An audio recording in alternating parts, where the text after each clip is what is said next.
As a Republican governor who has won for elections in a purple state, I've learned a thing or two about how to win. As Donald Trump and my fellow Republicans navigate the next steps of their campaigns, my message to them is this: the path to victory in November is not won through character attacks or personal insults. In fact, those attacks are unlikely to bring a single new voter on board. Catchy one-liners, calling Vice President Harris a bum, not a serious person and bottom of the barrel, might rile up the base, but they do little to connect with independent voters needed to close the deal in November. Independent voters are independent for a reason. They are not driven to the polls by personal attacks. Candidates need to give them a reason to turn out and vote. What solutions are you going to provide that will make life better for them, their family, and their community? This election will likely be a coin toss, and whoever turns out these voters will be well positioned to win. Now, instead of giving independents a reason to show up and vote for the solutions the Republican Party can offer, our candidates are responding to comments by Democrats like Gov. Tim Walz of Minnesota that the G.O.P. is led by weird people. Don't get me wrong, such comments from Democrats do nothing to move the conversation forward either. The message from both sides must be inspirational, focused, and about the results that can be delivered for the American people. Politicians usually don't lose votes for laughing or smiling too much. Attacks like those waged against Vice President Kamala Harris are unserious and don't meet the moment that American families find themselves in. You have to connect with voters on their issues and their concerns. You earn their trust by appreciating that the job is bigger than yourself. You win tough elections by showing real empathy and addressing the anxieties that keep them up at night. Donald Trump has led in the polls, and his return to the White House has seemed almost inevitable, and not only because Joe Biden was until recently his opponent. Americans are hungry for change. Under the Biden-Harris administration, they have seen interest rates skyrocket. Housing prices have risen drastically. Families are struggling to pay their credit card debt and buy groceries. Those kitchen table issues have a real impact on millions of Americans. The promise of economic relief has a real, tangible impact on families. And through the early summer, the Trump team was offering a disciplined, professional campaign focused on spelling out why American families felt as if they had a bit more cash in their wallets before the Biden presidency. That was working for Mr. Trump and Republicans. But, at least for the moment, we seem to have lost our focus. When independent voters in battleground states, those who will determine the outcome of this election, turn on the TV, they see too many members of my party lobbing personal attacks at Ms. Harris. It's the worst kind of politics. It lowers the conversation, and it plays into the Democrats' narrative that this election is about political revenge for Mr. Trump. And more important, it reaps no reward. The Democrats have a record to answer for. I've traveled to the southern border. The flow of illegal migrants, deadly drugs, and human trafficking is a humanitarian crisis that affects all 50 states. It was a policy reversal by the Biden-Harris administration that dissolved our agreement with Mexico and contributed to a spike in illegal crossings and a migrant housing crisis. Mr. Trump has a record of accomplishments he can focus on that will earn him votes. Republican leadership delivered opportunity zones and spurred billions of private investment in economically distressed communities to create new jobs. Under Republican leadership, wages rose faster than inflation, tax relief was provided, and the child tax credit was doubled for many families. Polls show the economy, inflation, and border security are top issues for voters today. When Republicans stick to those issues and follow them up with solutions, we connect with voters, it is appreciated, and votes are earned. Touting our successes, the ways that a Republican administration opened doors of opportunity for American families and made life a bit easier, was working. It still can. Now more than ever, Americans and independents, especially, are ready to turn down the heat on political rhetoric. The topic of childless cat ladies has yet to register as a winning issue for Republicans in the polls. Until that happens, spoiler, it won't. Let's focus on what matters, making life easier for families. In the past 6 months, I've met countless people who have never voted for Mr. Trump before, but are considering supporting him now because they see what's going wrong in this country. But they all say the same thing. They can't get past his personal attacks. They just want him to talk about solutions. It's these voters who matter the most in determining who leads this country forward. Republican strength in the polls has been a direct result of our focus on giving voters a reason to show up. With less than 100 days to go until Election Day, any time spent on personal attacks or distracting rhetoric is not just time wasted, it's time lost. Republicans must hold ourselves to a higher standard. It's what American people deserve, and it's good politics too. With so much attention focused on the changes at the top of the Democratic ticket, we are not paying enough attention to the lack of change on the top of the Republican ticket. This month, Donald Trump won his party's nomination for the third straight time. Whatever else we might say about him, he is a transformative figure. This further confirmed, for me at least, the wisdom of my decision 8 years ago to break with the Republican Party. In January 2016, I warned what were then my fellow Republicans that if they nominated Mr. Trump, he would constitute a grave threat to the nation. But I added that there was an additional reason to oppose him. Mr. Trump's nomination would pose a profound danger to the Republican Party in ways that Hillary Clinton never could. For while Mrs. Clinton could inflict a defeat on the Republican Party, she could not redefine it, I wrote. But Mr. Trump, if he were the Republican nominee, would. And so he has. Few figures in American history have overhauled a political party as quickly and as fundamentally as Mr. Trump has. To understand just how different it is, we need to go back briefly to what it was like in the pre-Trump era. During the time I served in 3 Republican administrations, Reagan and both Bushes, the party was hawkish and unrelentingly critical of the Soviet Union and then Russia. It was supportive of NATO.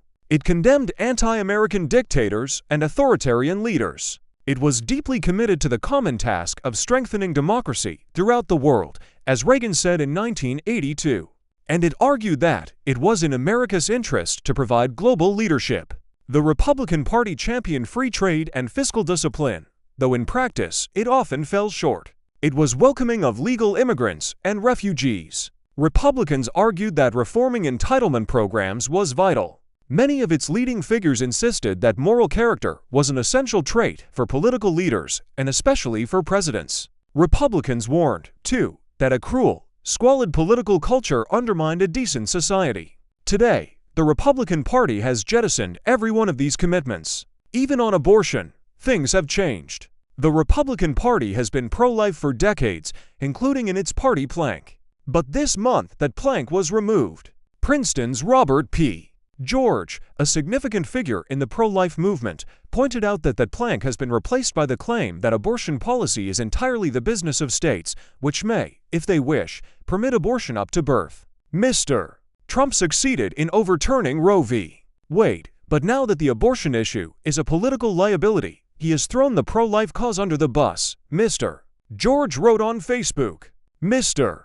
Trump has succeeded where liberal Republicans long failed. So how should we understand what it means to be a Republican now? Jonathan Rauch, a scholar at the Brookings Institution and my sometime co-author, told me that to begin to understand what has happened, you have to understand the difference between a personal political machine and a traditional political machine. Unlike normally functioning parties and their political machines, like Tammany Hall, Mr. Rauch said, a personal political machine is dedicated to the interests of an individual and that individual's family, loyalists, and operatives. It accepts only one person as leader and requires submission to that person. Today, Mr. Trump is that person. Personal machines are different from party machines, Mr. Rauch added, because they're inconsistent with democratic politics. Even a corrupt party machine maintains institutional interests separate from those of its leader. It rewards and punishes behavior based on the electoral interests of the party, prioritizing winning elections over personal loyalty to the boss. A party machine thus rewards followers by getting them elected and then sustaining them in office. By contrast, a personal machine is willing to lose elections rather than share power with other leaders or factions. It puts the leader ahead of the party, and it would rather the party lose elections than the leader lose control. Because a personal machine puts loyalty ahead of electability, it must resort to authoritarian and anti-democratic measures like coercion and intimidation to preserve its hold on the party, Mr. Rauch said. It may physically threaten those who do not play ball, and it will use propaganda and the party organization to build up the leader as the one and only true expression of the party. That's why Trump's Republican Party is a cult of personality. Yuval Levin of the American Enterprise Institute told me that as a practical matter, the Republican Party at this point should be understood as the anti-left party. It understands itself defensively as speaking for a coalition that is being abused, excluded, mistreated, and pushed around by a left-leaning elite in American life, he said. Its sense of purpose is therefore fundamentally defensive. That means it is largely defined in opposition to its understanding of the left more than it is defined by a specific policy vision of its own. That opposition, he added, obviously gives shape to some assertive or constructive action, too, but the vision of America underlying that action is largely a function of what Republicans think Democrats are trying to destroy. J.D. Vance, Mr. Trump's pick for vice president, told the American Conservative magazine in 2021, "I think our people hate the right people." Mr. Trump's choice of Senator Vance, whatever its electoral wisdom, validates the critiques made by both Mr. Roch and Mr. Levin. This reactionary version of the party is drawn to Mr. Trump because he defines himself by his enemies, and those enemies are in many cases the left-leaning elite. The left is contemptuous of Mr. Trump, and since the Republican Party has implicitly become a party that stands for what the left despises, it has been very difficult to separate Republican voters from Mr. Trump in the name of any more positive vision or ideal. Mr. Levin put it this way: the left isn't going to hate anyone more than they hate Mr. Trump, so Republicans aren't going to love anyone more than they love Mr. Trump. A third way to understand today's Republican Party, something that grows more obvious with every passing day, is that it has become a populist rather than a conservative party. This doesn't mean that it isn't conservative here and there, now and then. What it does mean is that when traditionally conservative views aren't in alignment with populist views, it's the traditionally conservative views that most often get jettisoned. The Republican Party's move toward populism isn't entirely new even before Mr. Trump. The Republican Party was trying to become more of a workers' party and reorient the party toward the way people actually live their lives day to day. Nor did the embrace of populism need to be entirely bad. Populism has its place. It can be an understandable response to enormous and rapid economic and social changes. It can alert elites to problems they may be out of touch with, including vast inequality, an indifference to beleaguered lives and shattered communities, and widespread institutional failure. As the political theorist Francis Fukuyama has written, populism is a very crude expression of public will that does not like institutional constraints. Mr.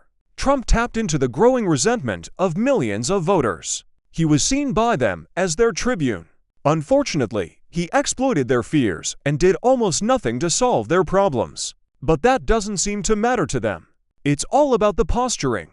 The Republican Party, rather than embracing the best aspects of populism, has taken on its vices: anti-intellectualism, anti-institutionalism, and anti-elitism, feeding off negative emotions like anger, grievances, and vengeance, and a propensity to believe and to spread conspiracy theories. Populism often looks for scapegoats, frequently blaming immigrants and those who are ethnically and culturally different. Populists are also historically attracted to demagogues and authoritarian personalities. But the most worrisome feature that has defined the Republican Party during the Trump era is a relentless assault on reality, fused with lawlessness and the embrace of illiberalism. The Republican Party once preached about the importance of standing for moral truths and standing against moral relativism. Today it is, in important respects, nihilistic. The Republican Party once described itself as the party of law and order. It now worships a man who is a felon, who is found liable for sexual assault and defamation, and who portrays the violent mob that attacked the Capitol as a band of patriotic J6 martyrs. Republicans once proudly proclaimed their reverence for the Constitution in Milwaukee. They crowned as their leader a man who attempted to subvert it. It's hard and haunting to know that the political party to which I devoted a significant part of my life has become the greatest political threat to the country I love.